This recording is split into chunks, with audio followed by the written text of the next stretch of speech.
Welcome back to another episode of DEC Does What? I'm Sean Mahar along with Erica Ringwald. And Erica, today we are talking turkeys. I know, it's so cool. It's going to be fun. This was actually Erica's episode. She really wanted to have this conversation and really tell the story about turkeys in New York. So Erica, who do we have on with us today? Well, today we have a very special guest. We've got Gordon Batcheller. He is the retired bureau chief of DEC's Bureau of Wildlife, and he is a current wildlife biologist with the Northeast Association of Fish and Wildlife Agencies. Welcome back, Hi, Gordon. Everyone. Good to be here. Thank you.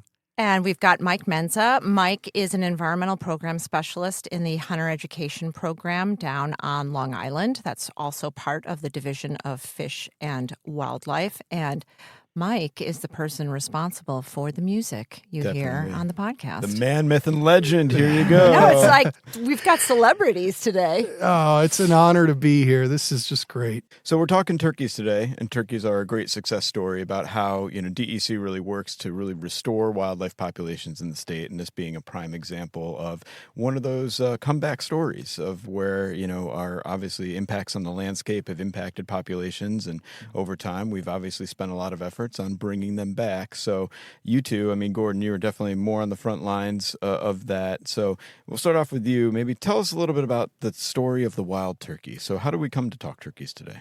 It's a wonderful story. And I would say that today, most New Yorkers, as they drive across the state, have probably seen a wild turkey.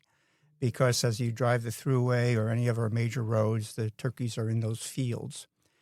Well, this is a recent phenomenon. I was born in 1956, and when I was born, there were basically very few wild turkeys in New York. Now there are close to 250,000, probably more. Wow. So what happened? Well, the 1800s, as we look back on those years, we romanticize that period of time a little bit. But actually for wildlife, it was a tough century. As the country expanded, as New York grew, our landscape changed. It changed to farmlands, and our forested landscape was logged off heavily. This was not sustainable forestry. This was very exploitative forestry.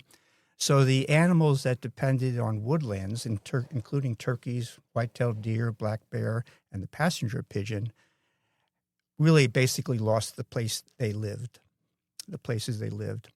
And so by the Civil War, the turkeys were essentially gone, and they were gone from New York for about 100 years. Well, what happened? Well, first of all, the landscape started to come back and be restored into a wooded condition after the 1900s, and that was because the farmland economy basically shifted westward to the more fertile soils of the Midwest. The soils of the Northeast were run down and worn out. And so it made no sense to keep farming. And so if you don't mow your lawn, the grasses grow, the weeds grow, the shrubs grow, and eventually you get trees. And that happened across the state of New York at a landscape scale.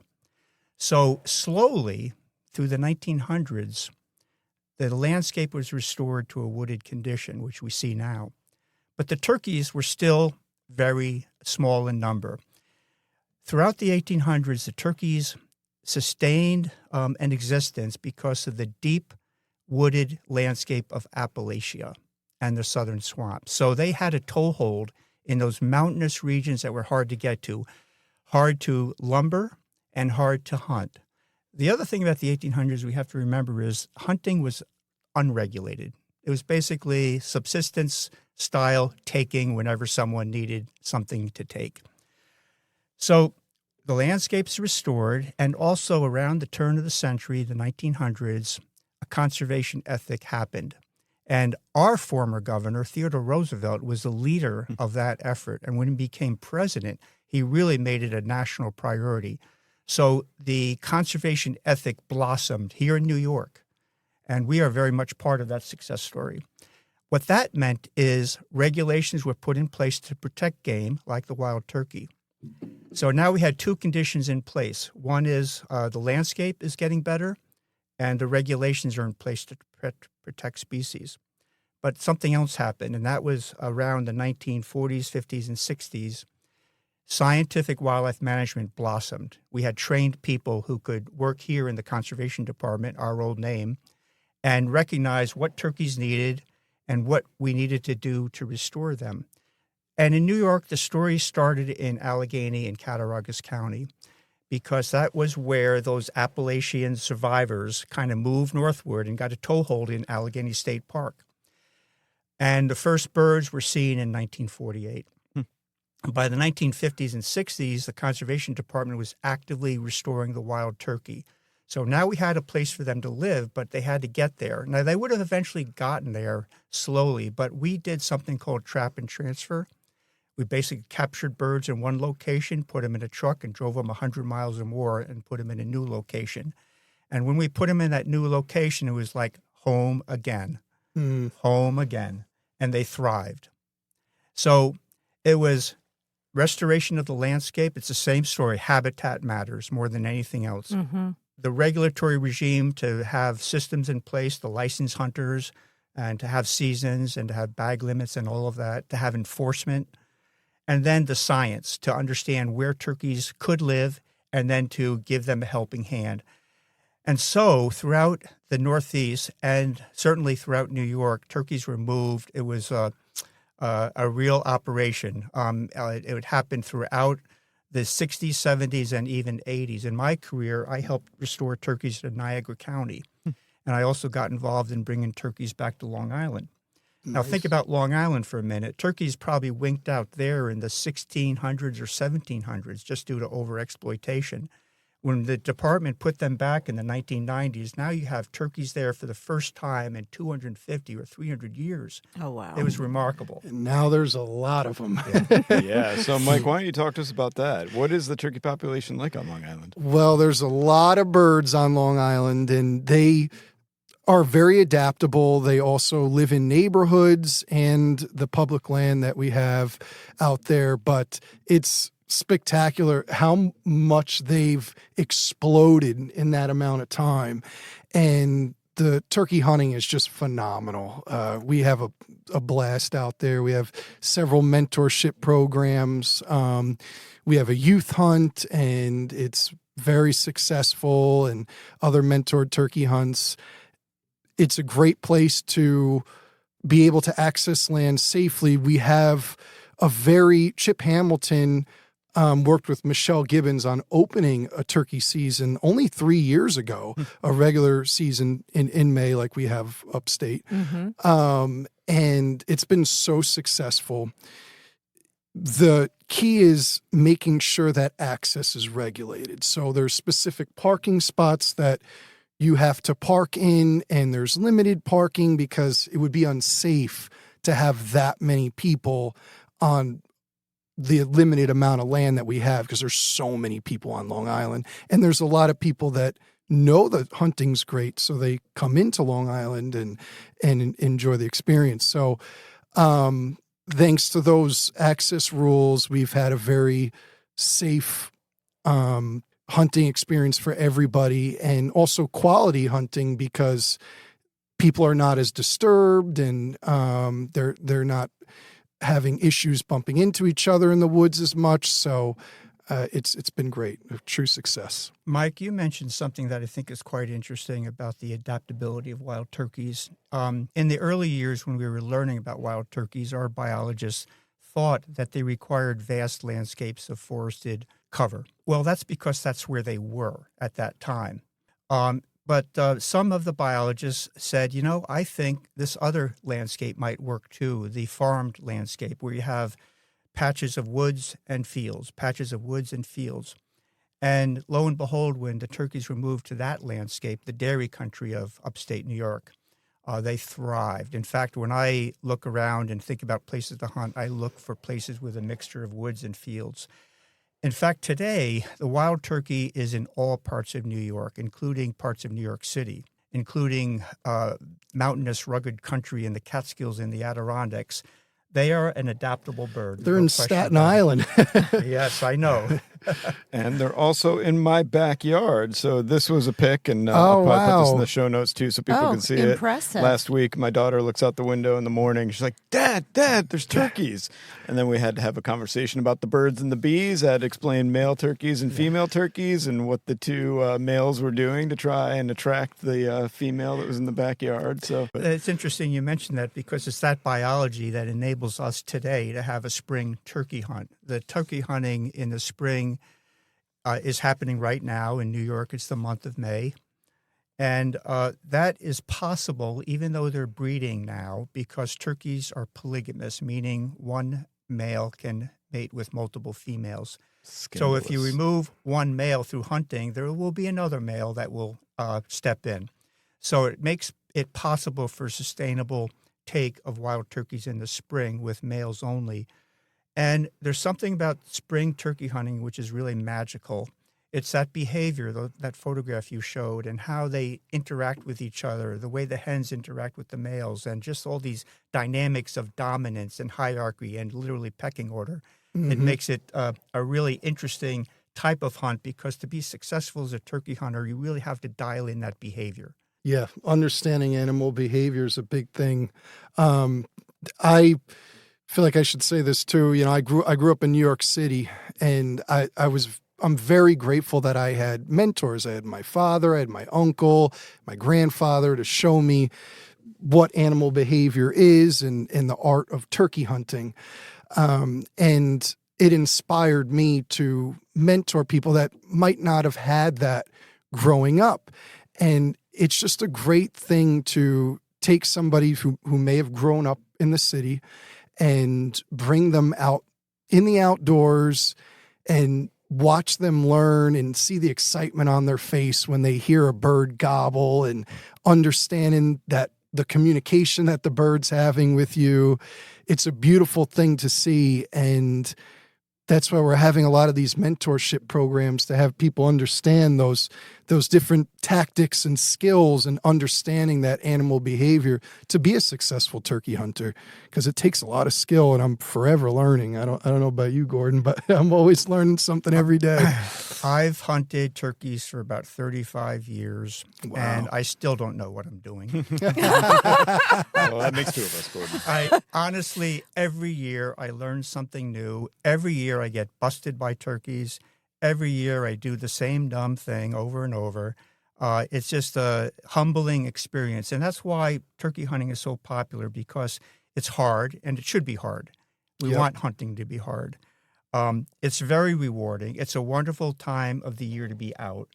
Right now, the spring birds are returning. Lots of warblers. The thrushes are back. I heard my first cuckoo today. Oh, nice. So it's a nice time to be out. Watching the sun come up. Yeah. Oh, it's amazing. And just visualize a silent moment in a forested landscape early in the morning as the sun is just rising and a turkey gobbles. And when they gobble, it's like thunder. Yeah. And if you don't have a blood pressure moment right then and there, you need to see a doctor. Yep. There might be a hole in your soul if you can't feel that, right? This is a great conversation about turkeys. We're going to take a short break and be right back, continuing our conversation with Gordon Batcheller and Mike Menza. Looking for your next summer read? Sign up for DEC's Conservationist Magazine. The Conservationist Magazine brings you inspiring stories about the protection of New York State's air, water, forests, fish, and wildlife. Get connected to the state's outdoor resources and cultural legacy. Start your subscription today for only $12. Learn more by visiting dec.ny.gov and search Conservationist. So turkey hunting is hard. I hear that loud and clear. Can you both share some of your best tips? Yes, be glad to.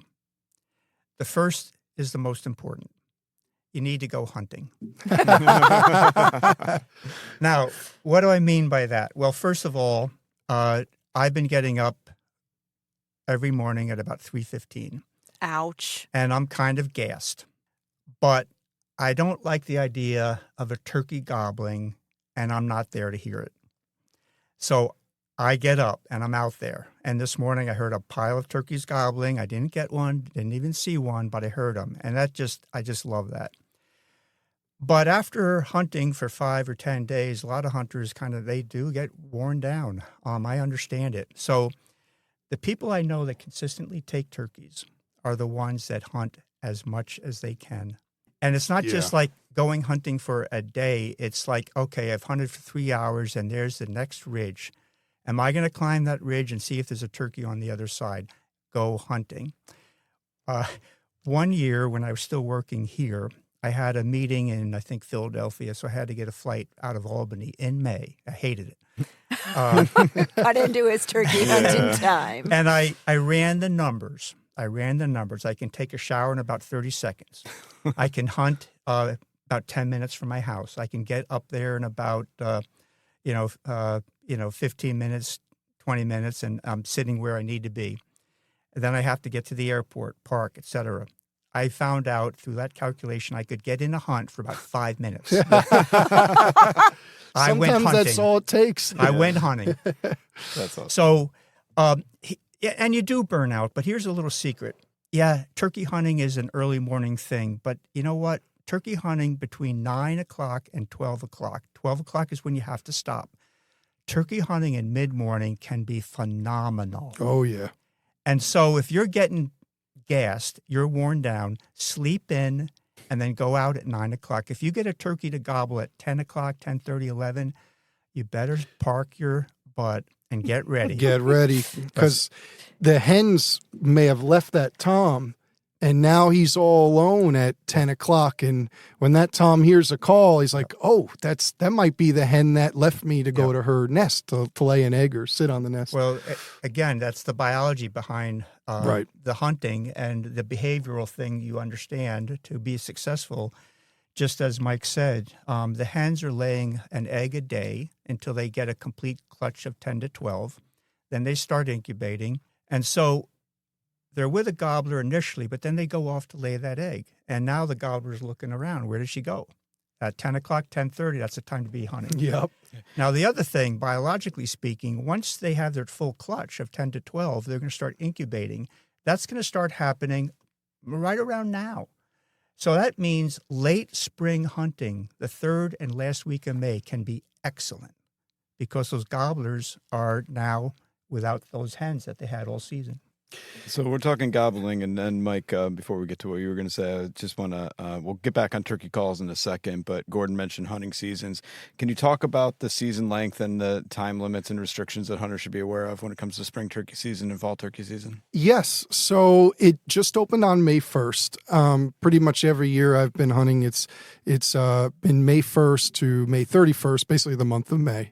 And like Gordon said, you have to end at noon. So from sunrise to noon is the only time you could be out there hunting for turkeys. Now, people may ask why. There's a lot of reasons why, and correct me if I'm wrong, Gordon, but it does give an opportunity for those turkeys to relax in the afternoon. There aren't people stomping around in the woods. It gives a chance for the hens to lay on the nest and have a successful clutch.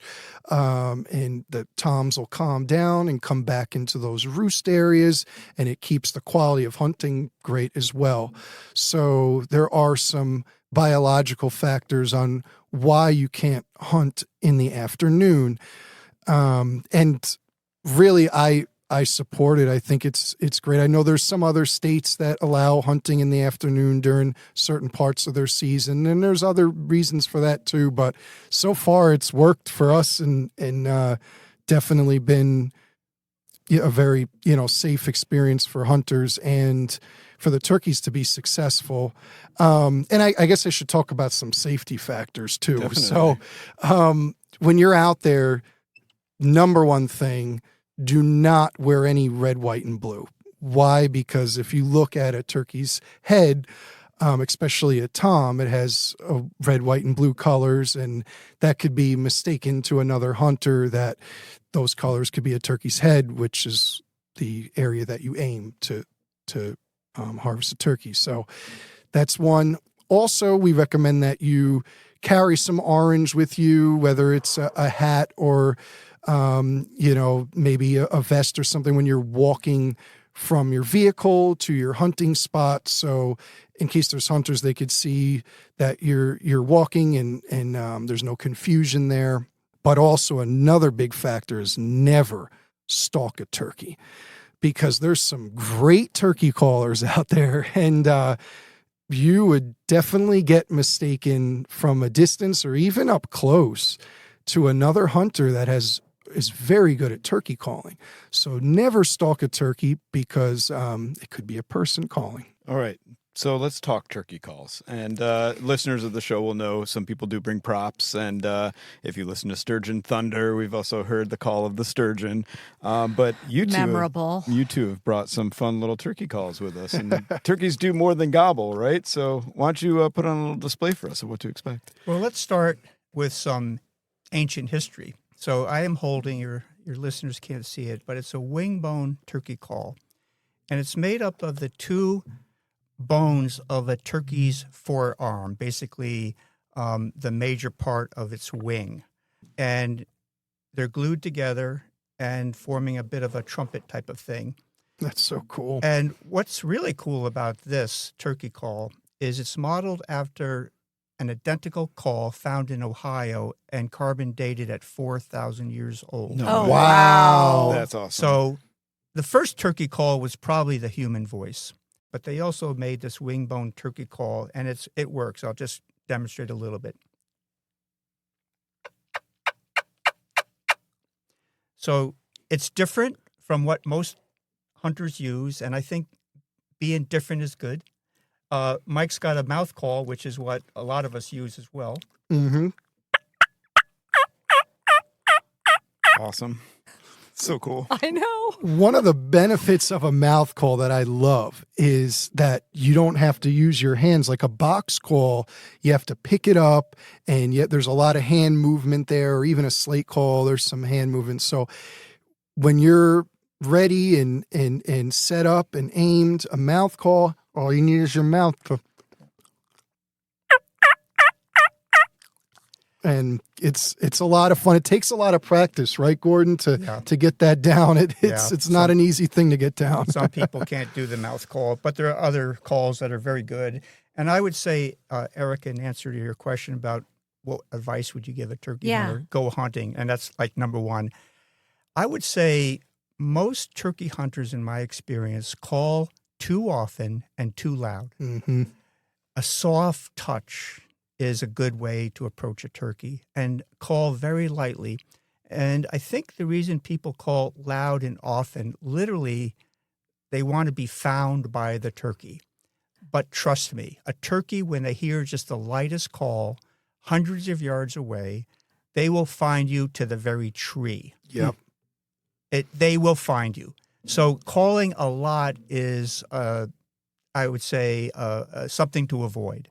It's not natural. Very little subtle calls. The other thing you can do, make those subtle calls and then take your hand and rake the leaves and make a little leaf rustling sound as a hen walks and feeds. These are things that kind of can tip the scale. Oh, yeah. I think that's a good point. You know, if you go on YouTube or a certain platform where you could watch, there's a lot of great videos of turkeys actually calling and try to mimic what they're doing. I think a lot of people try to call really loudly also to get the tom to gobble. And you want to know where the tom is, but you never know quite what angle he's going to pop up over that hill or around that corner. So calling quietly and enticing the bird to approach you softly is definitely key. And also trying different calls. There's a lot of different mouth calls, and not all of them work for me based on the shape of your mouth or the way that you press the air out of your lungs. Different mouth calls could be appropriate, different box calls. If they hear a different sound, maybe you called in a turkey and it was a little too far. And like Gordon said, they could spot you to the tree. And now that tom said, whoa, there's a person over there, and walked away. He's going to need a few days to settle down. the next time you might want to use a different call, because I believe that often they'll remember the call that you used. I agree. The Mike Menza turkey call. Yeah. That guy's out here again. He's out here again. One of my favorite turkey hunts happened in Wyoming County when I worked in DEC's Region 9 out there, out of the Buffalo office. And we mentioned that hunting ends at noon. So I'm hunting a bird after I did a pheasant survey that morning. And it was mid-morning, and I got him to gobble, so game on. And it took a while. It took a long while, and I have to stop at noon. So now it's 11:30, it's 11:40, it's 11:45, and this bird's not coming in yet. So finally, I'm kind of desperate. I just cranked up the call, did the opposite of what I just said, did something different. I cranked it up, and I could tell he started to come, and I could hear him walking. But there was a very large brush pile in front of me, very large, and the bird was either going to come to the left or the right. And I couldn't tell which way. And it mattered a lot, because when he broke that corner, if I was pointed the wrong way, I'm busted. Well, it was a lot of fun, because a blue jay got over that turkey and started scolding it.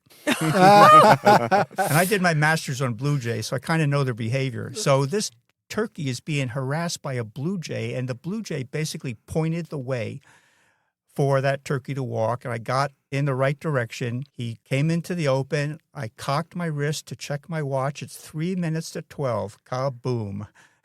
I got him. There you go. So Another time, it just helped a hunt to be more successful. Think about the clues that, besides blue jays, squirrels. But one day I was hunting near a horse pasture, and I couldn't tell which way the bird was coming, but a horse started looking in the direction of where the bird might have been.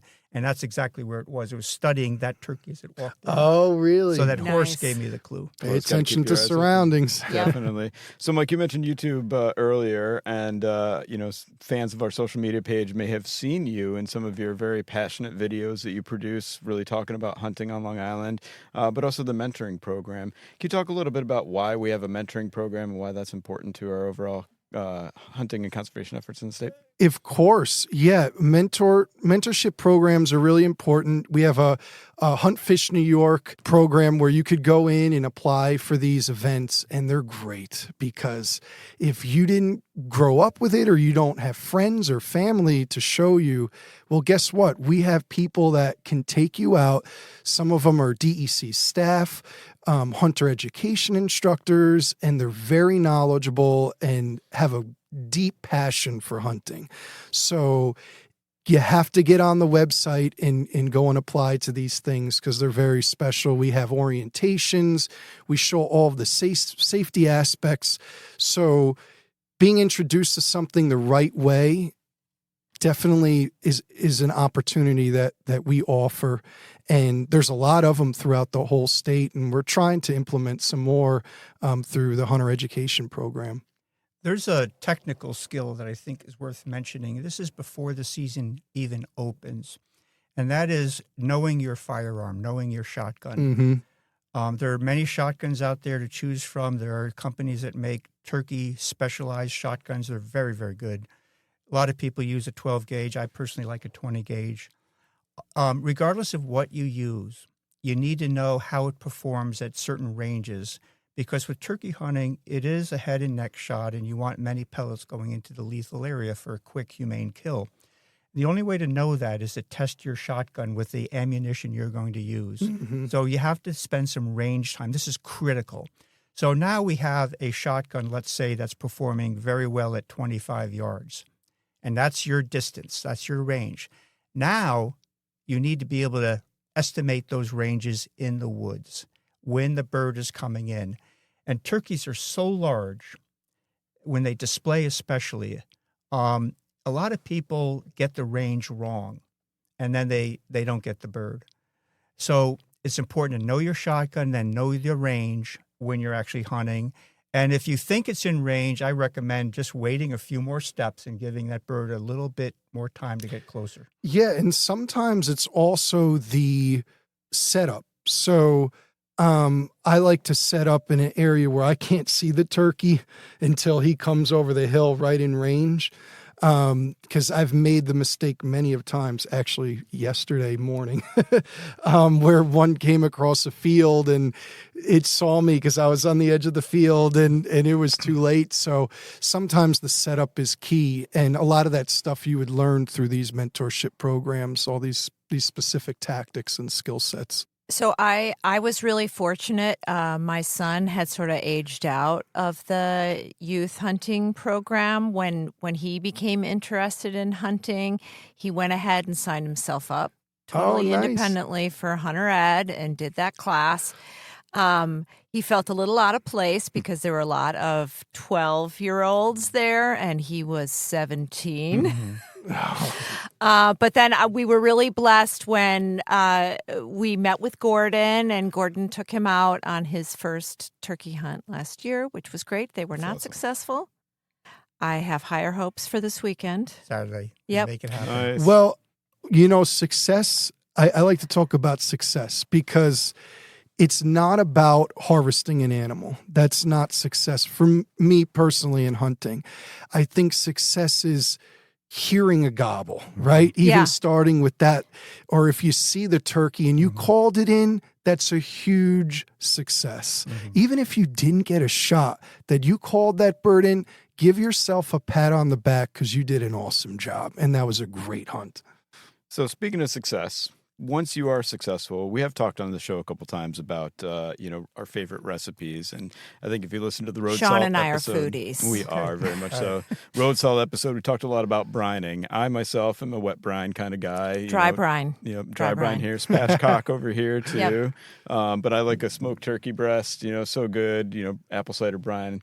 What are your favorite recipes and what do you guys recommend for folks to try out? Ooh. Well, let me kick that off, and Sure. then you do the recipe Yeah. stuff. I want to talk to you about getting the meat from that bird in your refrigerator or freezer. So the breast meat is to die for, and it's fairly easy to remove the breast meat. Of course, you can pluck the whole bird and do a traditional presentation. That's nice for Thanksgiving or Christmas, but in your freezer, they take a lot of space. So I usually fillet out the meat. So you get the breast meat out, you get the legs off, and now you got the rest of the bird. I take the rest of that bird, which many people might say there's not much meat on it, but if you put it in a pot, boil it down, you're going to get a lovely stock for soups and stews. Nice. The other thing you do, which I believe just contributes to a better use of the entire bird, is to take the legs, which are very tough because turkeys are on their feet a lot.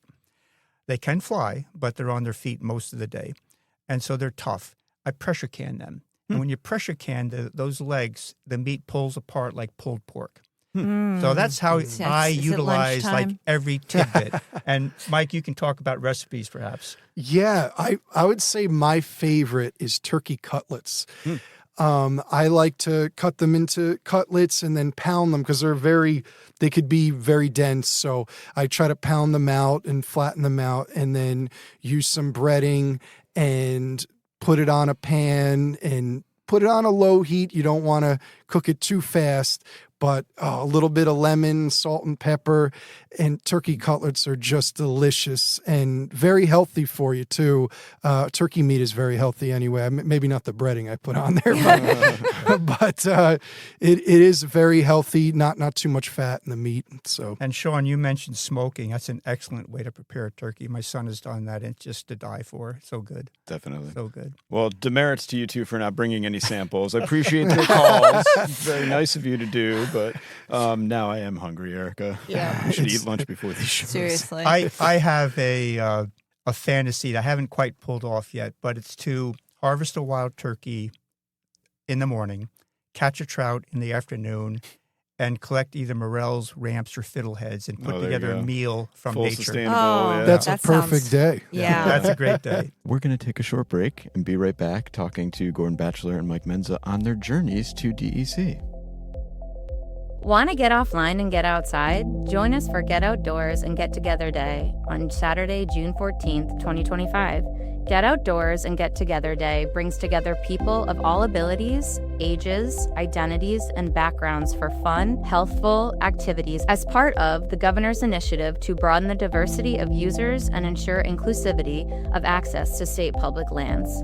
To find an event near you, search Get Outdoors and Get Together Day at dec.ny.gov.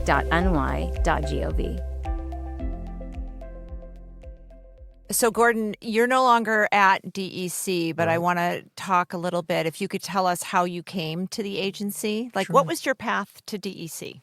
Well, I think it started with, and as long as I can remember, fourth grade or even younger, I just had a fascination with live stuff. And I was always outside. I grew up on Long Island, but my roots are in West Hampton. At the time, it was a very rural landscape. So I learned a lot about nature and enjoyed nature. I also had an affinity for hunting programs, hunting books, hunting stories. And so I paid attention to those things as a kid. And they kind of morphed into an interest in wildlife management. Many of the people I work with and who are wildlife biologists came through wildlife biology kind of accidentally. They learned about it maybe when they got to college. It's something they could do. I always knew it was something I could do. And actually, the New York State Conservationist magazine was very influential. Same here. I wrote letters in to the letters to the editor section. I got replies. I kind of just consumed that magazine. And so I always knew I wanted to work in New York in that agency. And it's never a sure thing, but I went to graduate school in Oklahoma State and finished up in December of 80 and started in Region 9 in January of 81. Oh, wow. And I stayed with the agency my entire career. I'm still working with the Fish and Wildlife Agencies in my new position with the Northeast Association of Fish and Wildlife Agencies. I just love the agency work because, look, New York State DEC is and are the trustees of wildlife in New York State. You are the people that take care of stuff. I'm on the outside now. I really appreciate what you do. There's lots of groundbreaking research being done in New York. There's people thinking about mentorship programs and ways to make it better for young people to start hunting. And I just think that the agencies do great work to sustain wildlife populations. And it's a tradition that started with Teddy Roosevelt here in New York. How about you, Mike? Yeah, well, I had a kind of different situation where I grew up in the city, but I went to the country every weekend and learned about hunting and fishing and the outdoors and obviously fell in love with it. And I knew at a young age that this is something that I really, really wanted to do. And I'm just so grateful that I got into it. I think one of my first mentors was a biologist, Larry Bafaro. He retired a few years ago, and he was great, kind of got me in the field, showed me the ropes after I had graduated college and started working for this department. And ever since then, it's just been an amazing experience. All the people that I've met, all the different programs, they're all very special. We're all working towards the same thing, and that's, saving the environment and doing what we can to protect these species. And it's a beautiful thing to see everybody work towards their passions and do what they love to do. And it's an honor to be here. So as we covered on the beginning of the show, Mike, you are the musician who opens up our show every other week here on these episodes. When did music come into play in your life? And do you have any fun stories you want to tell us about your musical endeavors? Hey, since I was crawling, I was getting played music. My parents are super into music, and my father, he likes vintage guitars. He collects them. So I was always into kind of vintage music, rock and roll and blues. And I feel very grateful. Dion DiMucci, he put me on his record. He's a Rock and Roll Hall of Famer. Oh, wow. Along with Eric Clapton and a few other artists. So that was a really cool experience. Shout out to Dion. But it's just always been my other passion, and juggling both. And then being asked to play the song was an honor for this podcast. I was like, hey, I get to do it for DEC too. This is just a great world right now. So. Totally. So what was your inspiration behind the song? Because we hadn't talked before this. We sort of put out a call to anyone at DEC to come up with a riff. And I don't know, the first time I heard it, I'm like, that is the song for this show. So what inspired you? I guess, I love I kind of wanted to have a swampy kind of woodsy feel to it, and I had to stick with my roots, which is the blues. So I kind of picked up my slide guitar, and you know, it was a dobro, and I kind of just started playing, plugged in. I had a little recording system going on, and I said, this feels right, and played it, you know, for a few people, and they said, it sounds pretty good. So I sent it up, and when I got the news it was going on the podcast, I was super excited. So was I, and thanks to the wonderful team behind you here in the podcast studio. They, you know, added the loon because I thought we needed a little New York wildlife flavor. It's really important, but appreciate you doing that, and really, truly appreciate you both being on the show today. You're welcome. This was a lot an of awesome fun. conversation about turkeys. Yeah. And really appreciate, Gordon, all that you've done on behalf of Wildlife Conservation of the State. Mike, you got some big shoes to fill, but you're filling them really well down on Long Island, and really appreciate everything that you're doing. Oh, thanks, Sean. I appreciate it. Yeah, thanks for the invitation to be here. Thank you for joining us. Yeah, you're welcome. Thank you. This was great. Turkeys, a love story. Indeed, Erica. This was such a fun conversation with Gordon and Mike. It really was. And it's sort of the old and a new long guard. time coming. Yeah, definitely. This was one of your highlight episodes that It you wanted was. to do. And it was an awesome conversation today to hear from them on turkeys in New York State. So obviously, get offline, buy your hunting license, check out Mike and the mentoring program here at DEC. If you've never tried hunting before, we've got a lot of resources on dec.ny.gov. Please keep emailing us at contact@dec.ny.gov with more of what you want to hear on the show and any questions that we didn't cover on the show for our guests. But most importantly, Erica, what can everyone do? Get outside. All right, guys, I know we just closed down the show, but just because Mike Menza is on and does our intro music, we thought we'd have a little outro song today. So, Mike, why don't you hit us up with a little something, something? There you go.